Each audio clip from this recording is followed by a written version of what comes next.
오늘 함께 나누실 하나님의 말씀은 로마서 8장 5절에서 11절까지 말씀입니다. 우리 함께 한 목소리로 합독하겠습니다. 시작. 육신을 따르는 자는 육신의 일을, 영을 따르는 자는 영의 일을 생각하나니 육신의 생각은 사망이요 영의 생각은 생명과 평안이니라. 육신의 생각은 하나님과 원수가 되나니 이는 하나님의 법에 굴복하지 아니할 뿐더러 할 수도 없습니다. 육신에 있는 자들은 하나님을 기쁘시게 할 수 없느니라. 만일 너희 속에 하나님의 영이 거하시면 너희가 육신에 있지 아니하고 영에 있나니 누구든지 그리스도의 영이 없으면 그리스도의 사람이 아니라. 또 그리스도께서 너희 안에 계시면 몸은 죄로 말미암아 죽은 것이나 영은 의로 말미암아 살아있는 것이니라. 예수를 죽은 자 가운데서 살리신 이의 영이 너희 안에 거하시면 그리스도 예수를 죽은 자 가운데서 살리신 이가 너희 안에 거하시는 그의 영으로 말미암아 너희 죽을 몸도 살리시리라. 아멘. 오늘 말씀의 제목은 영의 생각입니다. 여러분들은 요즘에 무엇에 관심을 두고 살아가고 있어요? 그리고 무엇을 위해서 살아가고 있어요? 만일 누군가가 자동차에 큰 관심을 두고 살아간다고 가정해보면 그 사람은 매일마다 자동차 유튜버 또는 자동차 관련 잡지를 들여다보며 시간을 보낼 거예요. 마음에 드는 자동차가 생기면 그 자동차를 갖기 위해 살아갈 것입니다. 자동차라는 물건에 많은 생각과 시간을 할애하면서 살아가게 될 거라는 거예요. 이러한 논리는 자동차가 아니라 돈이 될 수도 있고 연예인, 스포츠 또는 외모를 가꾸는 일이 될 수도 있습니다. 저는요, 우리가 주로 무엇을 생각하며 살아가는가, 그리고 무엇에 시간과 돈을 쓰며 살아가는가가 우리의 신앙과 매우 밀접한 관련이 있다고 생각해요. 만일 어떠한 연인이 있습니다. 커플이 있어요. 처음에는 서로 너무 좋아서 만나면 시간 가는 줄 몰랐고, 만나다 각자 집으로 돌아가도 너무나 보고 싶어서 전화를 몇 시간 하다가 잠에 드는 일이 반복되는 거예요. 이 둘은 하루 중 가장 많은 시간을 서로를 위해 쓸 것이고 생각의 비중도 서로가 가장 클 거예요. 그런데 어느 날부터인지 남자친구가 데이트 중에도 핸드폰만 보고 있고 각자 집에 돌아가도 전화는 하지만 계속 딴청을 피우는 느낌이 드는 거죠. 알고 봤더니 여자친구에 대한 관심도가 떨어지고 어떤 게임에 심각하게 빠지게 된 겁니다. 이렇게 되면 당연히 서로의 관계가 멀어지고 남자친구가 정신을 차리지 않으면 나중에는 이 둘의 관계는 파국으로 치닫게 될 겁니다. 이러한 예는요, 하나님과의 관계에서도 똑같이 드러납니다. 우리는 신앙인으로서 예수님에 대한 관심도가 가장 높았던 적이 있었을 거예요. 출근길에도 퇴근길에도 찬양을 들으며 주님을 생각하고 주님께 기도했습니다. 슬플 때, 기쁠 때 주님을 생각하며 우리의 감정을 주님과 공유했습니다. 삶의 어려움이 찾아올 때면 우리의 기도를 들어줄 주님만 붙잡았습니다. 그러니까 우리의 생각의 비중이 예수님이 가장 높았고 삶을 살아갈 수 있는 힘의 원천 또한 주님과의 좋은 관계였습니다. 그런데 어느 날부터인가 내 생각 속에 자리 잡고 있던 주님이 사라지기 시작합니다. 기쁠 때나 슬플 때나 주님이 아닌 사람을 찾기 시작해요. 매일 들었던 찬양 리스트는 사라졌고 나의 마음을 즐겁게 할 자극적인 음악만 찾기 시작합니다. 그리고 삶의 어려움이 찾아오면 주님을 찾아야 하는 걸 알매도 불구하고 주님보다는 더 확실해 보이고 눈에 보이는 다른 존재를 생각하고 붙잡게 됩니다. 왜 그 그리스도의 삶이 왜 그렇게 변하게 된 걸까요? 삶의 관심사 속에 예수님은 사라져 버렸기 때문이에요. 그리고 주님의 자리 대신에 세상의 다른 것들이 우리의 마음에 자리 잡게 된 겁니다. 아마 이 말씀을 듣는 분들 가운데 이러한 상태에 계시는 분들이 많을 거라고 생각해요. 교회도 다니고 예배도 드리고 기본적인 신앙생활은 어느 정도 하지만 정작 내 마음을 다 들여다보면 주님이 없어요. 주님이 안 느껴져요. 우리 마음이 주님이 안 계신 겁니다. 우리 신앙을 점검하고 다시 한번 주님의 살아계심을 느끼며 살아가기 위해 우리는 말씀으로 돌아가야 돼요. 그리고 말씀에서 제시하는 방법을 붙잡아야 됩니다. 그래서 우리는 오늘 로마서 8장 말씀을 나누는 거예요. 오늘 말씀을 보면요, 알쏭달쏭한 단어들이 많이 등장을 합니다. 로마서 8장 5절 6절을 함께 읽겠습니다. 시작. 육신을 따르는 자는 육신의 일을, 영을 따르는 자는 영의 일을 생각하나니 육신의 생각은 사망이요 영의 생각은 생명과 평안이니라. 여기서 보면 육신의 일, 영의 일, 육신의 생각, 영의 생각과 같이 알 것 같기도 하고 모를 것 같기도 한 단어들이 많이 나열됩니다. 하나하나 살펴보면 이 구절이 무엇이 의미하는지 살펴보려고 합니다. 자, 여기서 육신이라는 단어가 등장하죠. 이 육신은 그냥 우리의 이런 신체, 우리 인체만 의미하는 것이 아닙니다. 여기서 육신이라는 뜻은요, 하나님의 뜻을 따르지 않고 주님께 반항하는 인간의 죄된 본성 그 자체를 말해요. 이렇게 말씀드려도 잘 이해가 되지 않을 거예요. 목사님, 저는 하나님의 뜻을 거역한 적이 없는데요. 하나님께 반항한 적이 없는데요. 뭐 그렇게 생각할 수 있어요. 근데 우리는요, 의도적으로 하나님 말씀에 불순종하려고 하진 않아요. 일부러 하나님을 대적하기 위해 애쓰는 사람도 거의 없습니다. 그런데 성경에서 말하는 거역과 하나님께 대한 반항은요, 우리의 관심사에 하나님이 없는 것이고요, 우리의 생각 속에 주님이 존재하지 않는 상태를 말하는 거예요. 그러니까 하루를 살아감에 있어서 삶의 이유와 목적들이 있을 텐데 그 가운데 주님이 없는 상태인 겁니다. 성경은 그런 상태를 육신을 따른다고 말해주는 거예요. 다시 말해서 하나님을 따르지 않고 주님 말씀에 거역하는 상태라는 거예요. 아마도 교회를 다니는 그리스도인 가운데 이러한 상태에 계신 분들이 많을 겁니다. 육신을 따르는 분들이 많을 겁니다. 조금 깊게 대화를 나눠보면 알 수 있습니다. 저분이 지금 육신의 일을 따르는가, 영의 일을 따르는가, 관심사 속에 예수님이 계시는가, 계시지 않는가 알 수 있어요. 물론 상대방뿐만 아니라 저의 스스로 상태도 점검할 수 있습니다. 내가 요즘 어떤 언어를 쓰며 살아가는가, 내가 어떤 생각을 하며 살아가는가, 내가 무엇을 중요하게 여기는가, 내 기쁨의 원천이 무엇인가를 생각하면 내 자신도 점검할 수 있다는 겁니다. 여러분들은 지금 육신을 따르는 상태에 계십니까? 안 계십니까? 5절을 보면요, 육신을 따르는 자는 육신의 일을 한다고 해요. 그런데 육신의 일은 무엇일까요? 육신의 일. 분명히 우리는 다 열심히 살아갑니다. 내게 주어진 일에 최선 다해요. 육아도 하고 돈도 벌고 직장생활도 합니다. 운동도 해요. 효도도 합니다. 가정을 위해 헌신도 합니다. 그런데 그렇게 열심히 우리가 육신을 쓰면서 살아가는 이유 가운데, 목적 가운데 하나님이 없는 거예요. 그저 나의 계획을 잘 이루어가기 위한 것이죠. 내 사랑하는 자녀들을 위해서 애쓸 뿐이에요. 내 자녀가 공부 잘했으면 좋겠어서 열심히 공부시키는 거고, 우리 집이 깨끗했으면 좋겠어서 열심히 청소하는 거고, 그냥 열심히 돈 버는 이유도 우리 삶이 윤택했으면 좋겠다. 그리고 내가 효도를 해야 내 만족이 있잖아요. 하나님과는 전혀 관련 없는 이유와 목적 때문에 내 육신을 열심히 쓰며 살아가는 겁니다.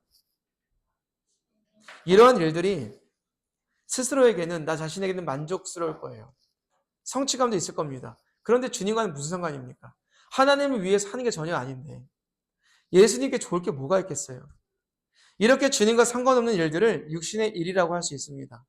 누군가는 이렇게 말할 수 있을 것 같아요. 아니 목사님, 예수님과는 무관할지 몰라도, 내가 예수님을 위해 하는 건 아닐지 몰라도 이렇게 열심히 살다 보면, 열심히 육아하고 열심히 집안일하고 열심히 돈 벌고 열심히 효도하다 보면 좋은 결과물들도 있지 않겠습니까? 맞아요. 당장은 그렇게 보일 수 있을지 모르겠어요. 그런데요, 인간을 만드신 창조주의 뜻을 우리 생각할 수 있어야 돼요. 하나님께서 나를 왜 만들었는가? 하나님이 왜 나를 이 땅에 태어나서 육신을 쓰며 살아가게 하셨는가? 그 목적이 무엇이었을까? 하나님은요, 저와 여러분 만드실 때 하나님과 상관없는 열심을 위해 살아가도록 만들지 않았습니다. 애초에 우리는 하나님의 일을 생각하며 주님을 위해 살아갈 때 우리 인간의 참된 정체성을 깨닫게 돼요. 주님 안에서만 우리가 이 육신을 쓰는 모든 목적들이 하나님의 영광을 위해서 살아갈 때에만 하나님이 우리에게 베풀어 주시는 참된 만족과 성취감과 하나님이 주시는 행복을 누릴 수 있다는 거예요. 6절을 보면 하나님과 무관한 생각과 열심을 뭐라고 한 줄 아세요? 사망이라고 얘기해요. 사망. 세죠? 사망이래요. 내가 아무리 육아 열심히 하고 아무리 설교 준비 열심히 하고 돈을 열심히 벌고 열심히 효도를 해도 주님을 위한 일이 아니라면 이건 사망이에요. 사망. 남들은 고상하다 하겠죠. 열심히 살아가니까. 아니래요. 근데 하나님은 사망이라고 합니다. 어떤 의미에서 사망일까요? 제가 저희 아이들과 함께 한때 개코 도마뱀을 키운 적이 있어요. 네, 크레스티드 개코 도마뱀이라는 동물인데요. 이 도마뱀은요, 위협을 받게 되면 즉시 꼬리를 자릅니다. 꼬리를 자르고 도망가요. 그 몸에서 떨어진 꼬리는요, 한동안 막 펄쩍펄쩍 뛰어요. 움직입니다. 멀리서 보면 마치 살아있는 조그만 동물처럼 보여요. 그 꼬리가. 움직이니까요. 하지만 그 꼬리의 실체는 생명이 있다! 라고 보기는 어려워요. 아무리 움직여도. 왜요? 그죠? 아직 죽지 않은 근육, 신경이 움직이는 것 뿐입니다. 그리고 진짜 살아있는 존재는 떨어진 꼬리가 아니에요. 아무리 움직여도. 머리와 몸이 있는 도마뱀 그 자체가 살아있는 존재입니다. 우리가 하나님과 무관한 열심으로 육신의 일만 생각하며 살아가는 것은요, 도마뱀에서 떨어진 꼬리와 그리 다르지 않은 거예요. 왜냐하면 인간이라는 존재는요, 하나님과 분리되어서는 살 수 없는 존재로 만들어졌기 때문입니다.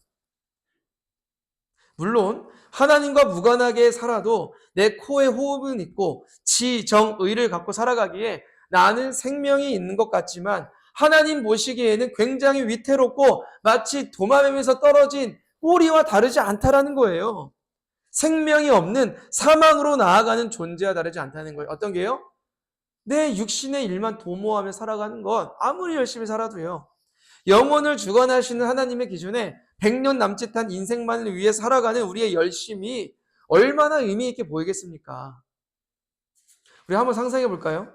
빠르게 달리는 열차가, 기차가요, 100km 앞에서 낭떠러지로 추락할 것이 예고되었을 때에 약 한 2시간 후에 낭떠러지로 떨어질 거 예고되었을 때에 그 열차 안의 승객들이 아무리 기차 안에서 열심히 자신의 돈과 명예를 위해 주식을 쳐다보고 있고 비트코인을 쳐다보고 있고 열심히 레포트를 쓰고 있어도 그 기차에서 내리지 않는다면 그게 무슨 의미가 있겠습니까? 속히 낭떠러지로 떨어질 그 기차에서 내려서 안전한 상태로 나아가려는 노력이 그들에게는 생명이에요. 아무리 열심히 살아도 2시간 뒤에 낭떠러 떨어지면 그들은 사망입니다. 아무리 열심히 살아도. 우리가 하나님을 무시한 채 열심히만 살아가는 것은요, 머지않아 낭떠러지로 떨어질 열차 안에서 그 사실을 잊어버린 채 무시한 채 나는 죽지 않아라고 고집을 부린 채 다른 것에 관심을 두고 있는 것과 다르지 않다라는 겁니다. 그래서 우리는 오늘부터라도 내 육신만을 위해, 내 계획만을 위해, 나와 내 주변에 살아가는 자들만을 위해서 살아가는 그런 육신의 일만 따르는 삶에서 이제는 영을 따르고 영을 생각하며 살아가는 영을 위한 삶으로 나아가야 합니다. 그걸 뭐라고 하냐? 생명이라고 해요. 로마서 8장에서 말하는 영은요, 뭘까요? 어떤 영일까요? 하나님의 영을 두 글자로 뭐라고 하는지 아세요? 아십니까, 여러분? 성령. 성령을 의미해요, 성령. 예수님께서는 부활 승천하실 때에 우리에게 성령을 부어주신다고 했습니다. 참된 그리스도인은 어딘가에 혼자 있어도, 방 안에 혼자 있어도, 은밀하게 있어도 혼자 있는 것이 아니에요. 왜냐하면 그 그리스도인 안에 하나님의 영인 성령이 계시기 때문이에요. 혼자 있을 데가 없습니다. 우리는 성령이 계세요. 성령이. 물론 눈에 보이지 않기에 내 안에 성령이 계신가 안 계신가, 내 안에 뼈가 이렇게 만져지는 뼈가 있으면 알듯이 성령이 만져지면 좋겠는데 만져지지 않아요. 하나님의 영은 눈에 보이지도 않아요. 그래서 있는지 없는지, 계신가 안 계신가 알기 어렵지 않나 생각되죠. 하지만 현재 저와 여러분들의 가치관, 삶의 방향성, 이유, 목적, 내가 무엇을 기뻐하는가, 무엇을 즐거워하는가, 무엇을 생각하는가, 삶의 우선순위니까 무엇인가, 내가 어떤 목적을 위해 살아가는가, 그걸 통해 돌이켜보면 내 안에 성령이 계신가 안 계신가를 알 수 있다는 겁니다. 예를 들어 사도 바울만 봐도 쉽게 알 수 있죠. 바울은요, 원래 예수님 믿는 사람들을 죽였던 자예요. 예수님 믿는 사람들을 가두었던 자예요. 박해했던 자입니다. 바울의 기쁨이 뭐였어요? 예수 믿는 자 죽이는 게 기쁨이었어요. 우선순위요? 예수님 믿는 자 잡아다 가두는 게 우선순위였어요. 바울의 삶의 목적이요? 예수 믿는 자 어떻게든 박해하는 게 목적이에요. 예수 못 믿게 하는 거. 만일 바울이 성령 충만했다면 그렇게 살 수가 있었겠을까요? 못 살죠, 성령 충만했다면. 하지만 훗날 바울은 주님을 인격적으로 영접했고 완전히 성령 충만한 사람이 됩니다. 그런데 여러분, 바울 안에 계신 성령도 우리가 눈으로 볼 수 없죠. 바울 안에 성령이 안 만져지잖아요. 그럼 어떻게 알 수 있어요, 목사님? 따질 수 있지 않겠습니까? 바울이 성령 충만했음을 확신할 수 있는 이유는 바울의 기쁨의 이유와 삶의 목적과 우선순위가 나중에는 성령 충만 받은 뒤에는 다 예수님과 완전한 관련이 있었기 때문이에요. 밀접한 관련이 있었기 때문이에요. 함께 갈라디아서 6장 14절을 읽겠습니다. 시작. 그러나 내게는 우리 주 예수 그리스도의 십자가 외에 결코 자랑할 것이 없으니 그리스도로 말미암아 세상이 나를 대하여 십자가에 못 박히고 내가 또한 세상을 대하여 그러하니라. 아멘. 바울은요, 이 구절을 통해 아주 파격적인 말을 합니다. 자신의 자랑은 예수님의 십자가밖에 없대요. 그리고 세상이 자신을 대하여 십자가에 못 박혔대요. 쉽게 말해서 이제는 하나님과 무관한 세상의 일들이 바울 자신에게 아무런 가치와 의미가 없다는 거예요. 실제로 사도 바울은 누구보다 부지런했어요. 누구보다 열정 많았고 쉴 틈 없이 자신의 일을 열심히 했습니다. 그리고 그렇게도 열심히 살았던 이유는 다 자신의 만족과 유익을 위함이 아니라 예수님을 위함이었어요. 복음을 위함이었어요. 성령의 기쁨이 되기 위함이었어요. 그리고 주님 안에서 기뻐했고 주님 안에서 슬퍼했고 주님 안에서 안타까워하는 모습을 많이 보였습니다. 다 주님과 밀접한 관련이 있었다는 거예요. 바울은 예수님처럼 생각했고 예수님이 느끼시는 것을 느꼈고 예수님이 결단하셨던 것처럼 결단하는 삶으로 나아갔습니다. 이러한 바울의 삶을 보았을 때 너무나도 선명하게도 성령 충만했음을 의심할 수가 없어요. 지금 제 안에, 여러분 안에 성령이 거하십니까? 어떻게 생각하세요? 제가 여러분 스스로를 진단할 수 있다고 말씀드렸어요. 우선순위가 무엇입니까? 무엇을 위해 살아가세요? 무엇이 여러분들의 기쁨입니까? 무엇이 여러분들의 삶의 목적입니까? 눈을 뜨면 무엇이 떠오르고 눈을 감을 그 잠드는 순간에는 무엇이 떠오릅니까? 무엇 때문에 화가 나요? 무엇이 안타깝습니까? 이런 것들을 진단했을 때 예수님의 단어가 하나라도 있습니까? 예수님 떠오르는 게 몇 개나 있습니까? 그걸 통해 한번 진단해 보시면 좋겠어요. 정말 우리가 성령을 따라 살아가고 있는가? 만일 예수님과 관련 없는 육신의 일만, 육신의 생각만, 육신만 따르며 살아간다면 여러분 진짜 안타까워야 돼요. 왜요? 말하잖아요. 로마서 8장 6절에서 사망이라고. 그것은 내 영이 죽어가는 거라고 얘기하잖아요. 내 육신이 맛있는 거 먹고 수십만 원짜리 음식을 먹으면 뭐합니까? 하나님 보시기에 사망이고 내 영은 죽어가고 있는데요. 성령은 말할 수 없는 탄식으로 우리를 바라보고 계십니다. 이제는 우리 안에 성령이 거하시도록 주님을 찾고 구해야 됩니다. 성령 충만한 느껴질 때까지, 내 삶의 가치관이 바뀔 때까지, 내 우선순위가 바뀔 때까지 성령을 찾고 기도해야 됩니다. 우리의 생각이 육신에만 머무르는 것이 아니라 성령 안에 머무르도록 해야 합니다. 그러면 방법은 무엇일까요? 가장 먼저는 육신의 생각을 따르며 살아갔던 과거와 오늘의 삶을 회개해야 돼요. 철저한 회개만이 성령이 내 안에 거하시도록 하는 방법이에요. 내 열심과 노력은 되지 않아요. 기도해야 돼요. 회개 기도해야 돼요. 회개 기도. 하나님, 내가 하나님을 믿는다고 하면서 완전히 육신에 사로잡혔습니다. 내가 육신에만 생각합니다. 내 외모만 생각합니다. 먹는 것만 생각합니다. 입는 것만 생각합니다. 내 자녀 잘 되는 것만 생각합니다. 내 건강에만 내가 집착합니다.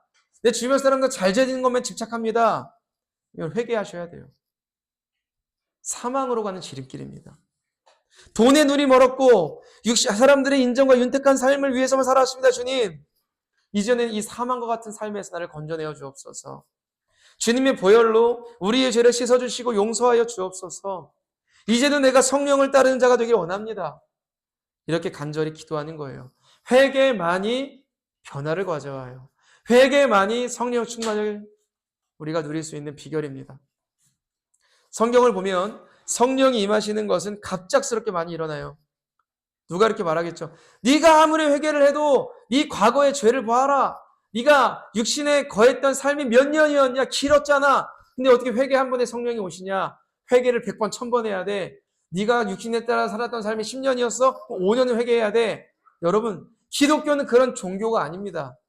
내가 10년 동안 육신에 사로잡혀 있었을지라도 바울이 예수 믿는 자 잡아다 가두고 죽이고 박혔을지라도 정말 사도 바울이 철저히 회개를 했을 때 성령이 임하셨던 것처럼 여러분 성령은 단번에 우리 가운데 임하실 수 있어요.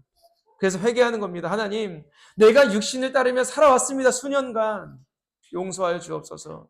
예배는 뒷전이었고 말씀도 뒷전이었고 사람들의 인정만 찾아왔습니다. 내 윤택한 삶만 찾아왔습니다. 용서해 주옵소서. 이제는 사망에서 생명으로 옮겨 주옵소서. 성령을 따른 삶을 살게 하여 주옵소서. 진심 어린 회개와 죄에서 돌이키는 삶이 우리에게 필요합니다. 회개할 수 있잖아요, 여러분. 아직 느껴지지 않아도 두 손 모으고 무릎 꿇고 회개할 수 있잖아요. 생명을 위해서라면. 그거 왜 못합니까? 느껴지지 않아도 하세요. 느껴지지 않아도 느껴질 때까지 무릎 꿇고 하나님께 회개하는 겁니다. 여러분, 성령을 따르는 자가 되어서 성령의 생각을 하고 성령과 동행하는 삶을 살면 우리의 인생은 어떻게 변하게 될까요? 6절 한 번 더 읽어볼게요. 시작. 육신의 생각은 사망이요 영의 생각은 생명과 평안이니라. 여기서 영의 생각은 성령의 생각이라고 말씀드렸어요. 성령의 생각. 우리가 성령 안에 거하며 살아가게 되면 우리가 얽매였던 수많은 걱정과 두려움과 염려로부터 해방되는 경험을 합니다. 우리가 매일마다 걱정하고 염려하는 주된 이유가 뭐예요? 내 삶의 주인이 나의 자신이기 때문이에요. 내가 내 인생 책임져야 되기 때문에 걱정하는 거 아닙니까? 내가 내 인생의 주인이기 때문에 그토록 염려하는 거 아니에요? 내가 책임져야 되니까.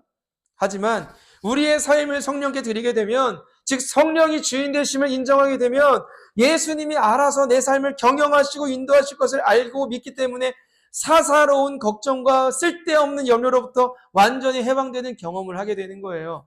평안이 뭐 대수가 아닙니다. 평안이 그렇게 복잡한 게 아니에요. 걱정과 염려가 없으면 평안 아닙니까? 솔직히. 걱정만 없어도 평안이에요. 돈 걱정, 건강 걱정, 인간관계 걱정, 자녀 걱정, 이런 것들만 없어도 내 삶은 두 손, 두 팔, 두 다리 뻗고 잘 수 있어요.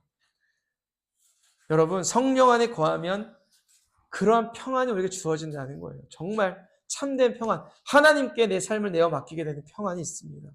진정한 생명 가운데 거하게 됩니다. 여러분들은 언제 살아있음을 느끼세요? 아, 나 살아있다. 언제요? 아마도 많은 분들은 내가 정말 좋아하는 일을 할 때, 내가 정말 먹고 싶은 걸 먹었을 때, 그리고 정말 내가 어떠한 성취감을 느꼈을 때, 아, 나 살아있다라는 걸 느낄 거예요. 그런데요, 정말 우리가 성령 안에 충만한 삶을 살아가다 보면 내가 무엇을 이루지 않아도, 어떠한 성취감을 계속해서 얻지 않아도, 자아실현을 계속하지 않아도 계속해서 올라오는, 뿜어져 나오는 생수가 내 안에서 나오는 경험을 하게 돼요. 그 뿜어져 나오는 생수의 근원은 성령이에요. 의학적으로, 과학적으로 설명이 안 돼요. 왜요? 그 근원이 성령이기 때문에. 내가 뭔가 이루지 않아도 돼요. 내가 성공을 거두지 않아도 돼요. 왜요? 내 안에 계시는 성령이 내 안에서 생명을 막 뿜어져 나오게 하기 때문에 그 안에서 말로 형용할 수 없는 기쁨과 충만함이, 만족함이, 주님 주시는 성취감이 내 안에 있는 겁니다. 우리는 그 힘으로 살아가야 돼요. 우리는 그 능력으로 살아가야 돼요. 그때 성령의 능력이 내 삶에서 터져 나옵니다. 사람들이 나를 보며, 성령 충만한 삶을 보며 와, 그리스도인은 다르다. 그리스도인은 생명이 느껴진다. 저 사람 눈빛부터가 다르다. 저 사람 살아가는 삶의 목적이 다르다. 배포가 다르다. 마음의 그릇이 다르다. 이런 걸 느껴지게 되는데, 그러한 근원은 생수의 근원인 성령을 통해서 우리가 느낄 수 있다는 것, 변화될 수 있다는 겁니다. 여러분, 성령이 계실 때 우리의 감정과 생각과 건강한 자아를 회복하시는 것을 느끼게 돼요. 저는 저와 여러분들 모두 이 상태에 거하시기를 축복합니다. 성령 안에 머무시기를 소망합니다. 하나님은 선하신 분이에요. 좋은 분이에요. 맨날 우리에게 어떤 고난 주실까 궁리하시고 남빈이 이번에 어떤 고난을 줘서 골탕 먹일까? 이런 분이 절대 아니에요. 왜 고난 주십니까? 왜? 회개하라고 고난 주시는 거예요. 하나님 좀 찾으라고. 육신의 일을 그만두고 성령의 일을 생각하고 성령으로 돌아오라고 고난 주시는 거예요. 왜? 안 돌아오니까. 고난 없으면 우리가 돌아갑니까, 솔직히? 여러분, 고난 없으면 돌아갈 생각을 안 해요, 우리는. 삶에 어떤 고난이 찾아왔을 때에야, 아, 내가 하나님 무시하며 살아왔구나. 내 자신만 위해서 열심히 살았구나. 내가 이제 이런 마음의 상태에 청산해야 되겠구나. 여러분, 그때 고난 축복입니다. 왜요? 낭떠러지로 가는 기차 안에서 날 꺼내주니까 하나님이시니까. 여러분, 이제는 고난이 왔으면 회개하십시오. 그리고 그 고난의 삶으로부터 해방되어서 생명과 평안으로 나아가는 저와 여러분 되시기를 축복합니다. 진짜 성령 안에 거하는 삶을 살면요. 내가 어디에 거하든 어떤 상황에 처하든 주님 주시는 말로 형용할 수 없는 든든하고 평안하고 뿜어져 나오는 생명의 기운이 저와 여러분들을 휘감을 겁니다. 한 주간 여러분의 생각이 어디에 있는지를 돌아보시고 하루라도 빨리 성령 안에 거하시기를 구하여 생명과 평화로 나아가는 우리 모두가 되기를 주님의 이름으로 축복합니다.